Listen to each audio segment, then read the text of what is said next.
साथियों नमस्कार।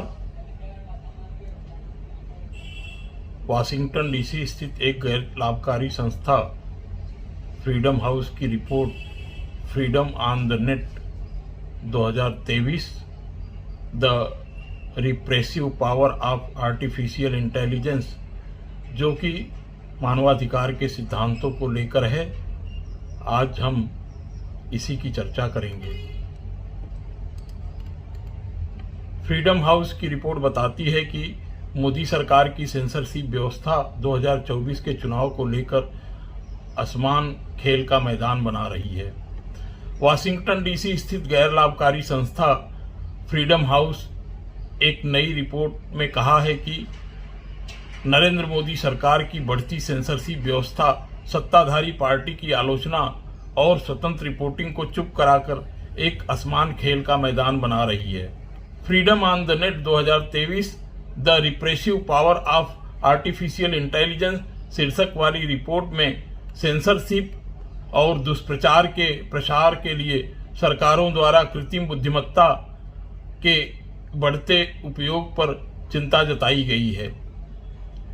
रिपोर्ट जून 2022 से मई 2023 के बीच के समय को कवर करती है। यह 70 देशों में इंटरनेट स्वतंत्रता का मूल्यांकन करती है, जो दुनिया के 88% इंटरनेट उपयोगकर्ताओं के लिए जिम्मेदार है। यह मानवाधिकारों के ऑनलाइन वार्षिक अध्ययन का 13वां संस्करण है। फ्रीडम हाउस के रिपोर्ट में कहा गया है कि भारतीय प्रधानमंत्री नरेंद्र मोदी और उनकी हिंदू राष्ट्रवादी भारतीय जनता पार्टी ने देश के कानूनी ढांचे में स्वचालित प्रणालियों के उपयोग सहित सेंसरशिप को शामिल किया है।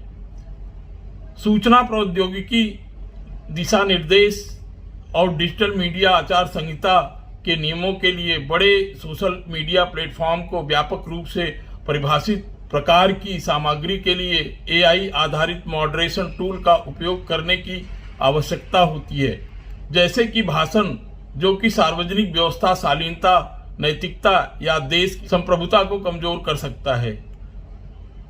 अखंडता और सुरक्षा या सरकार के विरुद्ध वह सामग्री जिसे अधिकारी तत्काल हटाने का आदेश जारी करते रहते हैं। इसमें गुजरात के मुख्यमंत्री के रूप में मोदी के कार्यकाल के दौरान सांप्रदायिक हिंसा के बारे में BBC डॉक्यूमेंट्री पर प्रतिबंध का हवाला भी दिया गया है।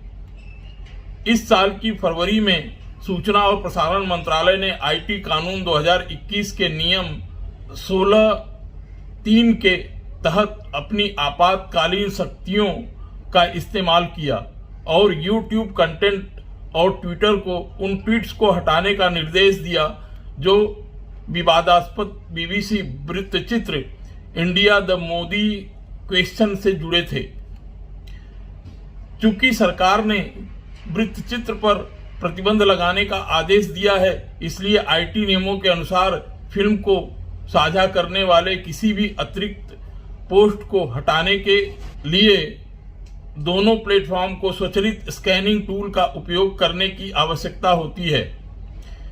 जैसा कि भारत 2024 में आम चुनावों की तैयारी कर रहा है, सरकार की बढ़ती सेंसरशिप व्यवस्था सत्तारूढ़ दल की आलोचना और स्वतंत्र रिपोर्टिंग को चुप कराकर मोदी सरकार विपक्ष के स्पेस को खत्म कर रही है।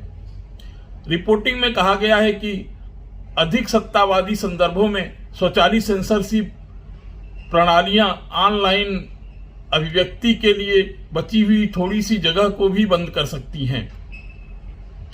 इसमें आगे कहा गया है कि बड़े पैमाने पर सामग्री मॉडरेशन कार्यों को संभालने में स्वचालित सामग्री मॉडरेशन सिस्टम की सकारात्मक भूमिका होती है, जैसे कि बाल यौन शोषण, इमेजरी और ग्राफिक्स हिंसा जैसी हानिकारक सामग्री की समीक्षा करना, जो मानव मॉडरेटर के लिए परेशानी वाला हो सकता है।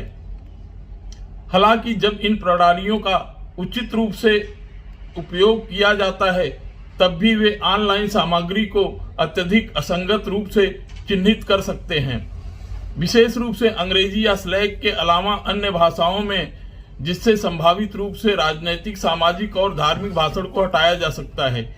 इस जोखिम को कम करने और यह सुनिश्चित करने के लिए कि ये सिस्टम सूचना अखंडता बनाए रखे, ऑनलाइन सामग्री और एआई नियमों को मानवाधिकार सिद्धांतों पर आधारित होना महत्वपूर्ण है।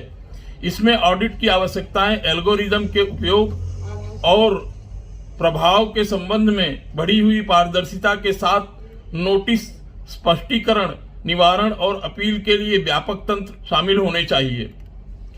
फ्रीडम हाउस की रिपोर्ट 5 सेंसरशिप तरीकों पर देश का मूल्यांकन करती है।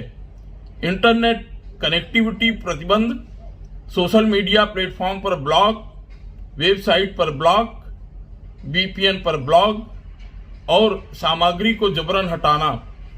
द हिंदू के अनुसार भारत में एक वीपीएन ब्लॉगिंग को छोड़कर बाकी सभी में ब्लॉग लगा हुआ है।